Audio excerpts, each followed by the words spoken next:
Crime rate అంట ఈ 2 ఏళ్లలో తగ్గిపోయిందని అనిత గారు చెప్తూ ఉన్నారు.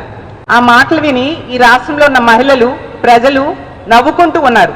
ఈ కూటమి పాలనలో మాత్రం పోలీసుల్ని ప్రజల్ని రక్షించడానికి కాకుండా వాళ్ళని రక్షక భటులుగా కాకుండా భక్షక భటులుగా ఈరోజు ఉపయోగిస్తూ ఉండే పరిస్థితి మనం చూస్తూ ఉన్నాం. ఎక్కడైనా పోలీసుల్ని అంబేద్కర్ రాజ్యాంగం ఎలా అమలు చేయాలి అన్న దాని మీద ఉపయోగిస్తారు. కానీ ఈ కూటమి పాలనలో మాత్రం పోలీసుల్ని రెడ్ బుక్ రాజ్యాంగం ఎలా అమలు చేయాలి అన్న దాని మీద ఉపయోగిస్తూ ఉన్నారు.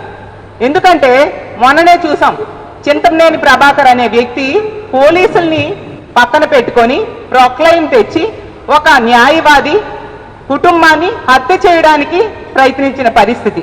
తిరిగి ఏమైంది? బాధితుడైన ఆ న్యాయవాది మీద కేసులు పెట్టారు. తప్పు చేసిన చింతమనేని ప్రభాకర్ని ఇప్పటికి కూడా అరెస్ట్ చేయలేదు.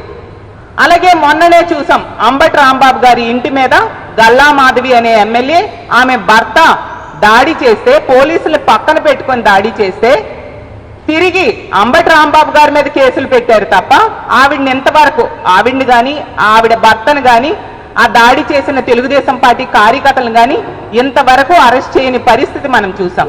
అలాగే జోగి రమేష్ గారు, ఒక మాజీ మంత్రి గారు, అతని కుటుంబం మీద ఎంత దారుణంగా పోలీసులను తోడుకొని వచ్చి తెలుగుదేశం పార్టీ కార్యకర్తలు పెట్రోల్ బాంబులు వేసి ఆ ఇంటిని కాల్చేయడానికి ప్రయత్నించిన పరిస్థితి. అంటే పోలీసుల్ని ప్రజల రక్షణకు వాడుతున్నారా? ప్రజల్ని ఈ విధంగా చంపడానికి శక్తులుగా, చంపడానికి ప్రయత్నించే వాళ్ళకి రక్షించడానికి వాడుతున్నారా అని నేను అడుగుతూ ఉన్నాను. అంత దారుణంగా పోలీస్ వ్యవస్థని ఈరోజు నిర్వీర్యం చేసేసిన పరిస్థితిని మనం చూస్తూ ఉన్నాం. అసలు నిజం చెప్పాలంటే కాకి యూనిఫామ్ ని ఈరోజు ఎల్లో యూనిఫామ్ గా మార్చేసిన పరిస్థితి చంద్రబాబు నాయుడు గారి పాలనలో.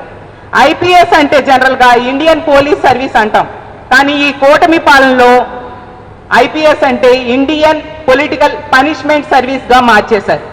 అలాగే ఏపీపీఎస్ అంటే ఏంటి? Andhra Pradesh police service. దాని కూటమి పాలనలో ఏపీ పొలిటికల్ రివెంజ్ సర్వీస్ గా మార్చేసిన పరిస్థితి మనం చూస్తూ ఉన్నాం.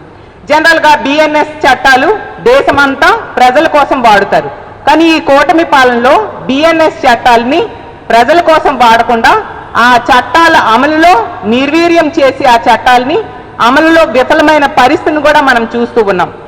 బిఎన్ఎస్ చట్టాలని బాబు రాజకీయ న్యాయ సంహిత చట్టాలుగా మార్చేశారు. ఎంత దారుణమైన పాలన ఇప్పుడు సాగుతుందో మనం అర్థం చేసుకోవచ్చు. పోలీసులకి బెల్ట్ ఉంటుంది, దాని మీద 3 సింహాలు ఉంటాయి. అవి దేనికి? న్యాయానికి, చట్టానికి, నీతికి ప్రతీకలుగా మనం భావిస్తాం. కానీ ఈ కూటమి పాలనలో ఆ 3 సింహాలని ఈరోజు 3 పార్టీలకి తొత్తులుగా మార్చేసిన పరిస్థితి మనం చూస్తూ ఉన్నాం. ఈ 3 పార్టీలు చేతిలో పోలీస్ వ్యవస్థ ఈరోజు కీలు బొమ్మలుగా మారిపోయిన పరిస్థితి మనం చూస్తూ ఉన్నాం. అందువల్ల ఈరోజు లా అండ్ ఆర్డర్ ఎంతగానో దెబ్బతిన్న పరిస్థితి మనం చూస్తూ ఉన్నాం. చివరికి ఈ కూటమి ప్రభుత్వం పోలీసులకు కూడా వెన్నుపోటు పొడిచింది. పోలీసులకి డిఏ ఇస్తామన్నారు. ఏమైనా డిఏలు ఇచ్చారా? ఐఆర్ ఇచ్చారా? పిఆర్సీ ఇచ్చారా?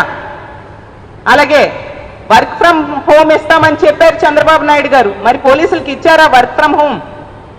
అలాగే వీక్లీ హాఫ్లు ఇస్తానన్నారు, ఇచ్చారా? నేను అడుగుతూ ఉన్నాను. సరెండర్ లీవ్స్ ఇస్తామని చెప్పారు, పోలీసులకి ఇచ్చారా? ఇవన్నీ ఇస్తానని చెప్పి ఇవ్వకుండా పోలీసులకు కూడా చంద్రబాబు నాయుడు గారు వెన్నుపోటు పొడిచిన పరిస్థితి మనం చూస్తూ ఉన్నాం. ఈ కూటమి పాలనలో పోలీసు వ్యవస్థ ఎంత నిర్వీర్యం అయిపోయిందో దానికి హోంమంత్రి అయిన అమిత్ షా గారు వీళ్ళకి చేవాట్లు పెట్టారు కదా. Emergency call centre number 112 call చేస్తే ఈ ఆంధ్రప్రదేశ్ రాష్ట్రంలో పోలీసులు రెస్పాండ్ అయ్యే సమయం 26 నిమిషాలు. దేశవ్యాప్తంగా అది 18 నిమిషాలు ఉంది. మీరు బుద్ధి తెచ్చుకోండి, ప్రజలు రక్షించండి, రామచంద్ర దేవుడా రక్షించండి అని పోలీసులకి వాళ్ళు ఫోన్ చేస్తే 26 నిమిషాల వరకు మన రాష్ట్ర పోలీసులు పట్టించుకోవట్లేదంట. అమిత్ షా గారే స్వయంగా చేవాట్లు వేశారు, లేఖ రాశారు చంద్రబాబు నాయుడు గారికి. మరి మీ పోలీసుల పనితీరు బాగుందని మీరు ఎలా చెప్పుకుంటారు అనిత గారు అని నేను అడుగుతూ ఉన్నాను. అలాగే మనం తీసుకుంటే బిఎన్ఎస్ఎస్ చట్టాల అమలులో మన రాష్ట్రం చిట్ట చివరి ర్యాంక్ వచ్చింది. అది మర్చిపోవద్దు. ఈ రాష్ట్రంలో ఉన్న, ఈ దేశంలో ఉన్న రాష్ట్రాలు, కేంద్రపాలిత ప్రాంతాలు కలిపి 36 ఉంటే మన ఆంధ్రప్రదేశ్ రాష్ట్రానికి మీ కూటమి పాలనలో 36వ ర్యాంక్ వచ్చింది. సిగ్గుచేటు. మీరు ఏ విధంగా మీ పనితీరు బాగుందని చెప్పుకుంటారు, ఇంకా అవార్డ్స్ వచ్చాయని గొప్పలు చెప్తూ ఉన్నారు. అంటే నమ్మడానికి ప్రజలు ఏమైనా వెరివాలనుకుంటున్నారా అనిత గారు అని నేను అడుగుతూ ఉన్నాను. అలాగే మీ రాష్ట్ర ప్రభుత్వం చేసిన సర్వే IVRS సర్వేలో మహిళల మీద అఘాయిత్యాలు జరుగుతున్నాయని 21 జిల్లాలలో ప్రజలు మహిళలు అసంతృప్తితో ఉన్నారని వాళ్ళ సర్వేలోనే చెప్పారు. మరి పోలీసుల పనితీరు ఎక్కడ బాగుంది? ఇంకా దురదృష్టకరమైన విషయం ఏంటంటే ఈ పోలీస్ శాఖకు ఒక హోంమంత్రి ఉన్నారు, అనిత గారు. జనరల్గా ఎక్కడైనా HM అంటే హోంమంత్రి అంటాం, కానీ ఈ రాష్ట్రంలో అనిత గారి సారథ్యంలో HM అంటే హెరాస్మెంట్ మంత్రి అంటున్నారు ప్రజలు. అలాగే HM అంటే హెడ్ స్ట్రాంగ్ మంత్రి అంటున్నారు. ఎంత దారుణంగా ఎంత హెడ్ స్ట్రాంగ్ తో ఆవిడ మాట్లాడుతూ ఉంటారో ఈ రాష్ట్ర ప్రజలందరూ కూడా ఎన్నో సందర్భాల్లో వింటూ ఉండే పరిస్థితి మనం చూస్తూ ఉన్నాం. ఈ మధ్య జరిగిన సంఘటనలు తీసుకుందాం. జనరల్ గా ప్రజాస్వామ్య దేశంలో మనం ఉన్నాం. ప్రజాస్వామ్యంలో ప్రతిపక్షం ఏం చేస్తుంది? ప్రతిపక్షం తాలూకా హక్కు ఏంటి? ప్రజలకు ఏమైనా సమస్య వస్తే వాళ్ళ తరపున పోరాటం చేయడం, ప్రభుత్వం తాలూకా లోపాలని వేలెత్తి చూపడం, ప్రభుత్వాన్ని వాళ్ళ తాలూకా తప్పుల్ని ప్రశ్నించడం, వాళ్ళిచ్చిన హామీలు అమలయ్యేంత వరకు కూడా నిరసన తెలియజేయడం, అలాగే మీరు ప్రజలకి ఏమి చేయలేదు అనే దాన్ని చూపించడం, అది ప్రతిపక్షం తాలూకా హక్కు. ఆ విధంగా మా ఉమ్మడి విశాఖపట్నం జిల్లాలో మాజీ మంత్రి గారైన అమర్నాథ్ గారు చెప్తే నిజంగా మీ దగ్గర సమాధానం ఉంటే ఇప్పుడు హోంమంత్రిగా ఉన్న అనిత గారు దానికి సమాధానం చెప్పాలి. సమాధానం చెప్పలేక, సమాధానం చెప్పడానికి ఆవిడ దగ్గర ఆన్సర్ లేక ఎంత దారుణంగా వ్యక్తిగత విమర్శలు చేశారో మీరందరూ చూశారు. ఎందుకంటే ఎక్కడైనా సమాజంలో గౌరవం అనేది ఇచ్చిపుచ్చుకోవాలి. మీరు మాకు గౌరవం ఇస్తే మేము మీకు గౌరవం ఇస్తాం, అంతేగాని మీరు ఇష్టం వచ్చినట్టుగా మాట్లాడేస్తాను మీకు గౌరవిస్తూ మేము వెళ్ళాలి అంటే అది మీరు గౌరవం ఎక్స్పెక్ట్ చేయడం అనేది సమంజసం కాదు. ఏమన్నారు అనిత గారు? మా మాజీ మంత్రి అయిన అమర్నాథ్ గారిని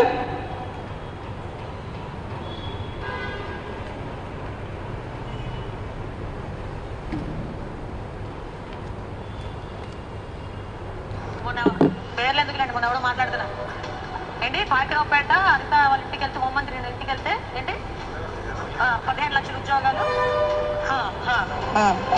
అంటే గుడ్డు పగలగొట్టడం కూడా మాకు వచ్చు, గుడ్లు పగలగొట్టడం అన్ని మాకు వచ్చు. మాట్లాడుకోవాలి ఒకటే చెప్తున్నా, మంచి చేస్తున్నాం. ఇండస్ట్రియల్ మినిస్టర్గా 5 సంవత్సరాలు మొన్న పేర్లు ఎందుకులేండి, మొన్న ఎవడో మాట్లాడుతున్నా ఏంటి పాకిరావుపేట ఎవడో మాట్లాడుతున్నాడా ఏంటమ్మా? అంటే మీరు హోంమంత్రి అయితే మాజీ మంత్రులు పట్టుకొని ఎవడు వాడు వీడు అని మాట్లాడతారా? ఇదేనా మీరు ఒక టీచర్గా చేశానని గొప్పలు చెప్పుకుంటూ ఉంటారు కదా? ఇదేనా సంస్కారం మీకు వచ్చినది? ఇదే సంస్కారాన్ని మీరు ఆ రోజు విద్యార్థులకు నేర్పించారా నేను అడుగుతూ ఉన్నాను. మీరు గౌరవించకుండా మిమ్మల్ని గౌరవించాలని ఎలా కోరుకుంటారు మీరు? అంతేకాదు ఒక అమర్ గారినే కాదు, ప్రతి సందర్భంలో కూడా ఆవిడ ఎంత దారుణంగా ఎంత హెడ్ స్ట్రాంగ్ తో మాట్లాడుతూ ఉంటారో ఈ రాష్ట్ర ప్రజలందరూ కూడా చూస్తూ ఉన్నారు. కానీ మాకు సభ్యత సంస్కారం ఉంది, మేము కూడా తిరిగి మాట్లాడొచ్చు. మాకు సంస్కారం అడ్డొచ్చి మేము మాట్లాడకుండా ఇన్ని రోజులు ఆగడం జరిగింది. మా ముఖ్యమంత్రిగా పనిచేసిన జగన్మోహన్ రెడ్డి గారిని ఇప్పుడు ఒక మాజీ ముఖ్యమంత్రి ఆయన జగన్ రెడ్డి అంటారు, పులివెందుల ఎమ్మెల్యే అంటారు, నంగనాచి అంటారు, జగన్ అంట. ఏంటిది? అంటే మీరు ఎవరికి గౌరవించరా? మరీ దారుణం ఏంటంటే ఆ రోజు మీరు తెలుగుదేశం పార్టీ ఆఫీస్లోనే కూర్చొని మా విజయమ్మ గారిని భారతమ్మ గారిని ఎంత దారుణంగా మాట్లాడారో ఈ రోజుకి ఈ రాష్ట్ర ప్రజలు కానీ మా వైఎస్ఆర్ కాంగ్రెస్ పార్టీ కార్యకర్తలు కానీ ఎవరూ మర్చిపోరు. నేను మాట్లాడతా. విజయలక్ష్మి గారిని ఏమని పిలుస్తారమ్మా అందరూను? విజయమ్మ. భారతిరెడ్డి గారిని భారతమ్మ. విజయమ్మ గారిని విజయమ్మని పిలుస్తారు, భారతిరెడ్డి గారిని భారతమ్మ పిలుస్తారు. మరి వీళ్ళ అమ్మ అని పిలిచిన భారతమ్మ అని పిలిచిన వాళ్ళకి వీళ్ళ నాలుగు ఏమవుతాడో ఒక్కసారి మనం కూడా ఆలోచన చేసుకోవాలి. అరే నేను మాట్లాడతా. విజయలక్ష్మి గారిని ఏమని పిలుస్తారు? అంటే ఎంత దారుణంగా ఈవిడ మాట్లాడినా అది తప్పు కాదంట, అందులో తప్పు లేదంట. ఈవిడ మాత్రం ఇష్టం వచ్చినట్టుగా మాట్లాడొచ్చు. ఈవిడ మాట్లాడారు అని చెప్పి ఎదుటి వాళ్ళు ఒక మాట్లాడితే మహిళా ట్యాగ్ని ఇప్పుడు తీసుకొస్తారు. మీరు మాట్లాడే మాటలకి మీ పార్టీలో ఉన్న మహిళలు కూడా అసహించుకునే పరిస్థితి ఉంది అనిత గారు అని తెలియజేస్తూ ఉన్నాను. అంత దారుణంగా మీరు మాట్లాడుతూ ఉంటారు. ఒక్కొక్క సందర్భాల్లో ఒక్కొక్క మీటింగ్ లో మీరు మాట్లాడిన మాటలు ఒక మాజీ ముఖ్యమంత్రి అయిన జగనన్నని పట్టుకొని చూడండి. మాట్లాడితే అక్క చెల్లెమ్మ అంటుంటాడు. ఈ మధ్యన కొత్తగా నేర్చాడు మా నత్తిపోకోడి, పెద్ద మాటలు మాట్లాడుతున్నాడు. నంగనార్చి నత్తిపోకోడి ఏమన్నాడు తెలుసా? నీ బిడ్డని అన్నాడు. కడుపు తరిక్కుపోతుంది ఒక తల్లిగా, కడుపులో దేవేసినట్టు ఉంటుంది ఒక తల్లిగా. అరే అలాంటి బిడ్డని ఎవరైనా బిడ్డగా ఊహించుకుంటారా? కనీసం ఒక్కసారి మీరు చెప్పండి. ఎందుకంటే నోరిప్పితే అబద్ధాలు, చేసేదంతా మోసం, చేసేదంతా అవినీతి.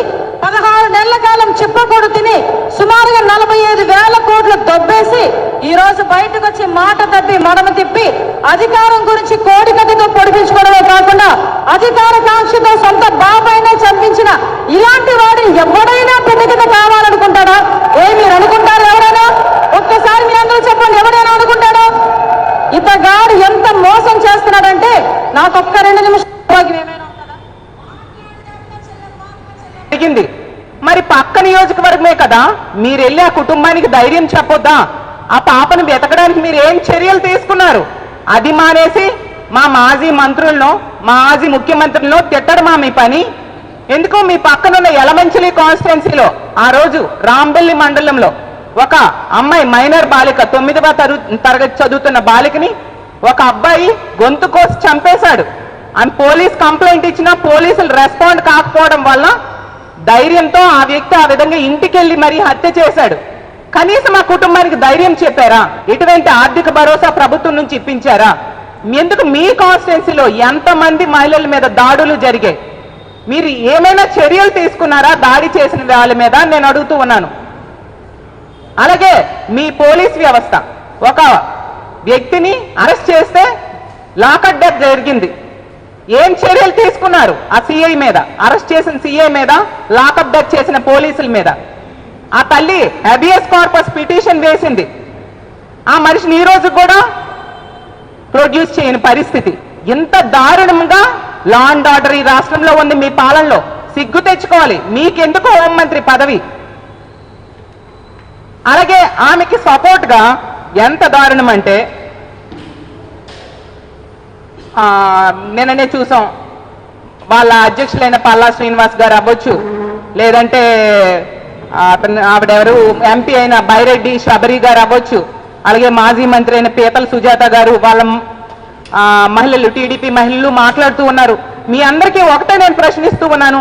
అనిత గారు రెచ్చిపోయి అంత ఘోరంగా అన్ని సందర్భాల్లో మాట్లాడుతూ ఉన్నారు కదా, అంత దిగజారుడు వ్యాఖ్యలు ఎదురు పార్టీలు వాళ్ళ మీద చేస్తూ ఉన్నారు కదా, మీరు అప్పుడు ఎందుకు ఆవిడని ప్రశ్నించలేదు? ఎందుకు గడ్డి పెట్టలేదని నేను అడుగుతూ ఉన్నాను.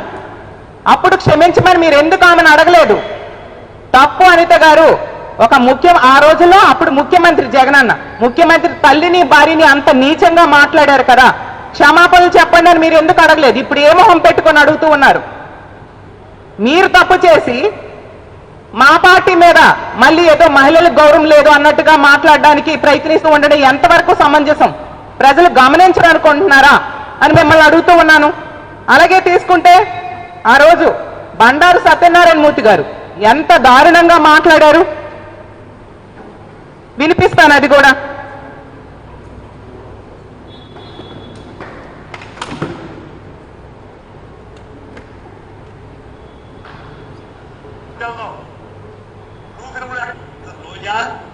నీ బతుకు ఎవరికి తెలదు? బ్లూ ఫిల్మ్లో యాక్ట్ చేసిందా నువ్వు? ఇప్పుడు ఉన్నాయి.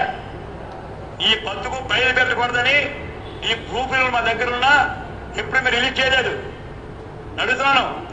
98-98లో మిర్యాలగూడ ఎలక్షన్స్ కి తెలుగుదేశం పార్టీ ప్రచారానికి వచ్చి ఎవరింటో పడుకున్నావు. నేను అక్కడ ఉన్నాను. వేళ యాజ్ ఏ ప్లానింగ్ బోర్డ్ చైర్మన్గా ఎందుకు వచ్చావు? అవి మా పార్టీ మనిషి కావు.